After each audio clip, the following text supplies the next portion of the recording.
தமிழக முதல்வர் அவர்கள் மறுபடியும் மீண்டுமாக தமிழகத்தை தொடர வேண்டும்.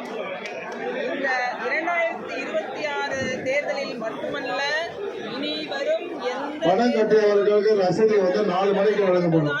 ஆட்சி அமைப்பார் என்பதை பணம் கட்டியவர்கள் ரசீது 4 மணிக்கு இருக்கிறது. இன்றைய தேர்தல் நிலவரம் அப்படி இருக்கிறது.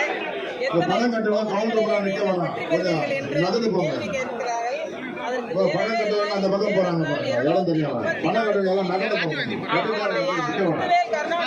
கவுண்டர் நிக்க வேணாம்.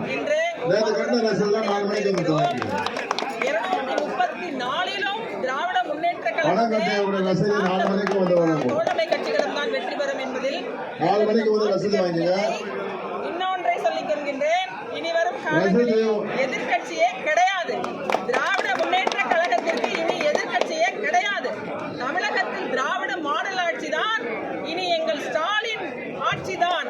இதை நாங்கள் அனைத்து மகளிர் சார்பாகவும் நாங்கள் சூழலிக்கிறோம். திருச்சி மத்திய மாவட்ட மகளிர் தொண்டரணி மதனா 3 தொகுதிகளிலே இன்றைக்கு கட்சிக்காக நாங்கள் விருப்பமனு அளித்திருக்கிறோம். எங்களுடைய தளபதி அவர்கள் எங்கள் மகளிருக்காக மிகப்பெரிய வாய்ப்பை வைத்திருக்கிறார். இந்த முறை அனைத்து மகளிருக்கும் அதிகப்படியான வாய்ப்புகளை அவர் அளித்து, இது பெண்களுக்கான ஆட்சி, இது திராவிட மாடல் ஆட்சி, இது அடித்தட்டு மக்களுக்காக ஆட்சி, ஏழை எளிய மக்களுக்கான ஆட்சி என்பதை மீண்டும் மீண்டுமாக நிரூபிக்க எங்கள் முத்துவேல் கருணாநிதி ஸ்டாலின் அவர்கள் தயாராக இருக்கிறார். மே மாதம் அரியணையில் சந்திப்போம். அனைவரும் நன்றி, வணக்கம். 3 தொகுதி ஸ்ரீரங்கம், முசிறி, லால்குடி. வெற்றி பெற வாழ்த்துக்கள்.